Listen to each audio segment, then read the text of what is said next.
Hi and welcome. My name is Cheryl Overby. I'm a counselor in Omaha, Nebraska, and I work primarily with sexual abuse. I'm here today to talk to parents of sibling incest. Sibling incest would be defined as two children in a sibling relationship, either brother, sister, stepbrother, stepsister, or even in a foster home, a foster child and a biological child. That would still be considered sibling incest because they're living together as siblings. It's when there's sexual behavior that occurs between the two children. Sometimes with younger children, let's say it's a 5 and 6-year-old, we would refer to that more as just sexual behavior between the children. If it's a 17-year-old brother and a 9-year-old little sister, that would be more along the lines of sexual abuse. However, there are still limits to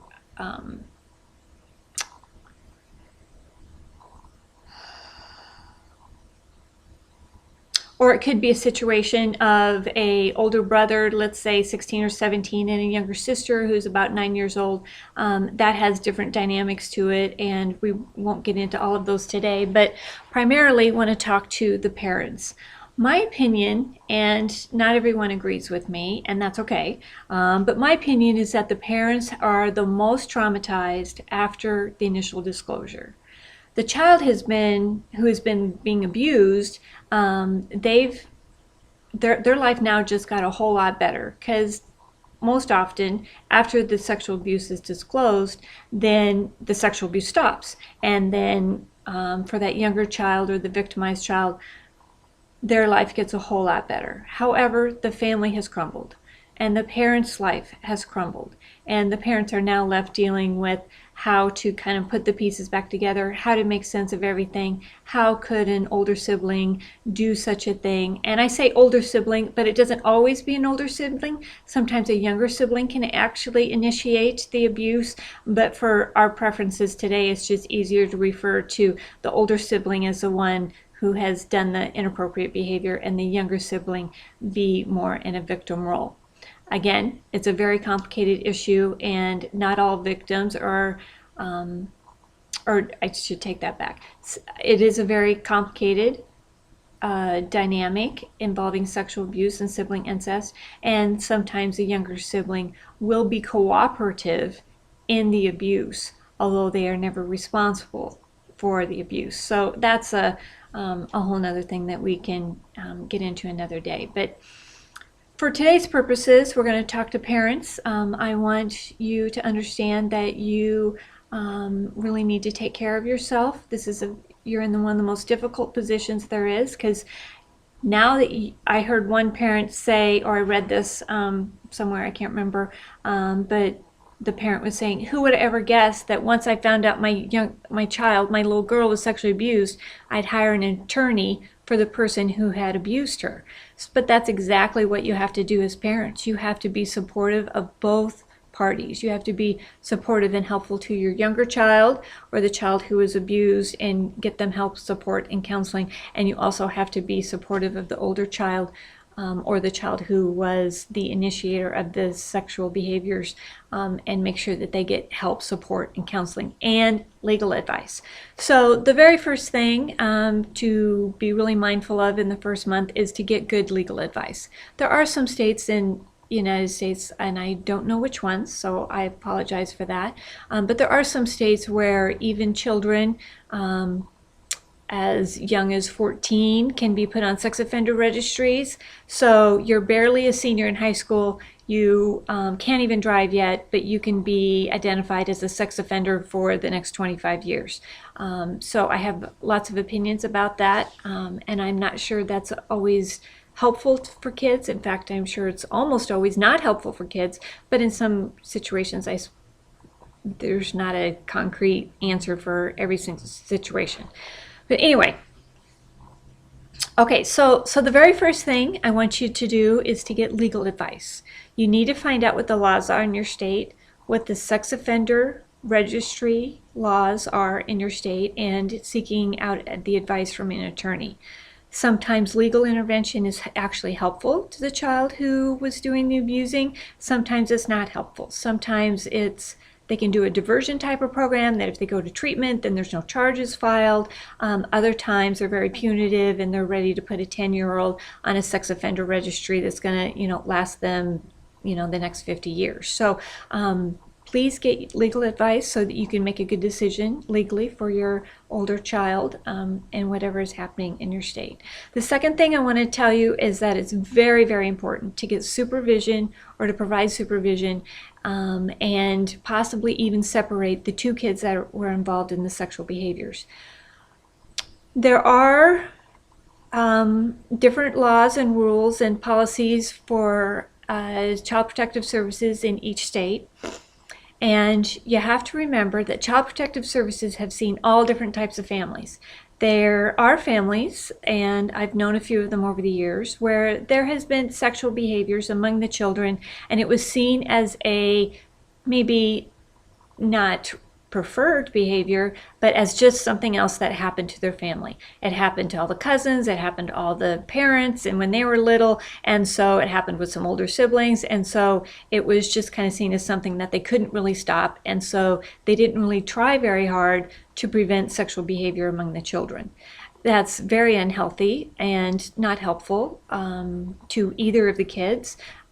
And the Child Protective Services has no idea if you fall into that category or if you're really trying hard to keep your kids safe and to help them have healthy ideas about sexuality.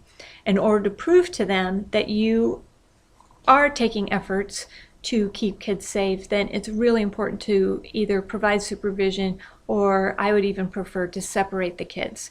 So that means one child goes to live somewhere else for a short period of time, at least until the investigation process, sometimes a week, sometimes 2 weeks, hopefully not longer, but depending on your state, it might be longer.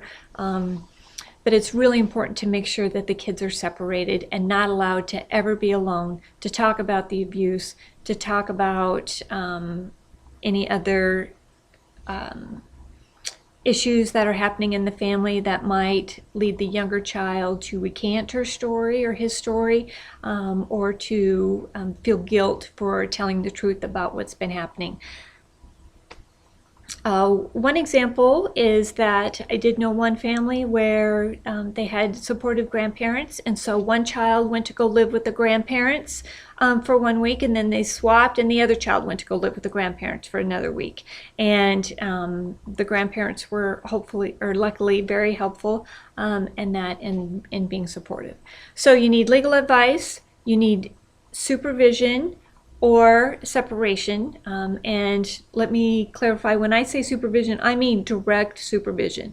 So the two of them cannot be alone even for 5 minutes. They can't go outside in the backyard together, they can't play in each other's bedrooms. If one of the parents has to go to the bathroom and there's no other adults in the room, then one of the other children has to either go to another level of the house or go with the parent to the bathroom and hang out in the hallway and chat with them or tell knock-knock jokes, but there needs to be direct supervision. So that's number 2. Number 3 is to make a statement to both children, if you're allowed. Sometimes with investigation things, they don't want you talking about it. But very, very soon in therapy, we talk about being supportive to both kids. That means on the one hand, you're going to be helpful to the younger child, and the other hand, the older child or the child who initiated the abuse is responsible, but you're also going to be helpful to them, and the younger child, it was not their fault, and you're going to be helpful to them. So to make some sort of statement in front of both kids at the same time, and if you want to do that in a therapist's office, that would be just fine too. That way the younger child hears the statement and the older child also hears the statement at the same time, and there can be no question about where you stand, and if you there's just no question about where you stand. Okay, so the fourth thing is to find a good therapist. Now this is a little tricky. Some places, especially rural areas, probably don't have a lot of support or services. I'm actually in Omaha, Nebraska, so we've got a great program that's attached to one of our agencies where I worked for about 15 years and continue to work there part-time, providing classes for parents but I'm in private practice in Omaha at a place called Woodhaven. So the way to tell whether or not you have a good therapist, or that therapist would be the most helpful to you, is see what their terminology is in regards to children with this kind of problem. If a therapist calls a young person a perp, a perpetrator, a molester, a juvenile sex offender, or a JSO or ASO, sometimes they call them adolescent sex offender, then that's actually old terminology. Now,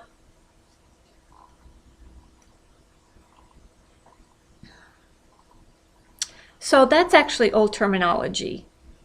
The preferred terminology now is that understanding brain development, a brain doesn't fully develop till 25 years old. I know, let me say that again. Our brain doesn't fully develop until 25 years old. Your decision making, your frontal cortex, which is in the front, doesn't fully develop.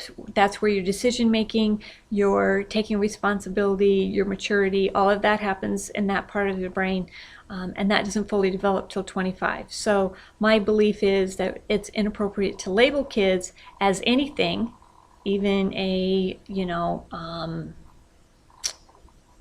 rocket scientist or a princess or a perp or a liar or a thief, until they're 25. Not everyone agrees with me on that, and that's okay, but I still would like to leave the option open that they have the chance to be something else, at least until that age. If they still have sexual behaviors and are still doing sexual things to more vulnerable people at 30, 45, 50, 60 years old, then we can call them a sex offender. But at this stage of the game, if they're still living in your home, I'm assuming they're under 18, there's lots of room for development and growth and change, and we want to leave that open by not labeling them. So a therapist who has advanced training, they need special services. There's lots of research in the field, lots of new things happening. So make sure you have a good therapist is number 4. So number 5 is to take care of yourself. You have the most difficult job there is. You have to be supportive and helpful to both sides of the fence. And your kids will especially improve in therapy and do the best So your kids are going to need both their parents, if possible, to be supportive of them and to be helpful to them by maintaining a balanced approach of, we're going to help the younger child, it wasn't her fault, and we're going to help the older child, and it was his fault or her fault. So taking care of yourself so you can manage all of that is very, very important. Research has shown that the number one thing that helps kids who have been victims of sexual abuse is having supportive parents. That's more important than therapy. I know, but that's just what I said. The research says having supportive parents is more important than therapy, more important than being protected again, more important than anything else is to have supportive parents. Yeah, I know it's hard to believe, but having a supportive parent is more important to therapy, and that will be the best way you can help your child, is to take care of yourself so that you can take care of them. So if people are offering you help, bringing you meals, doing babysitting, doing chores for you around the house, accept all of their offers, do whatever you can. Sometimes people need to change jobs in order to have more availability to take people to appointments and deal with attorneys and that kind of thing, but do all you can to take care of yourself so that you can take care of the kids. On a positive note, children with sexual behaviors, only about 10% of them, sometimes one research study even showed 8%, 8 to 10% of them might have problems with sexuality or sexual behaviors in the future. That means, let me do my math, 92% of them are not going to have problems. So your child has a 92% chance of not ever having this problem ever again. There is lots of reasons for hope. There is lots of reasons to get counseling and to do the best you can to help them have better lives and doing these initial things will go a long way. If you want more information about what to say to your child who's been having inappropriate sexual behaviors, then I do have a list. I think it's called What Caregivers Can Say. I do have a list on my website, which is CherylOverby.com, and so please look that up to see if maybe there's some more ideas for you there. So good luck to all the parents, and take care. Bye.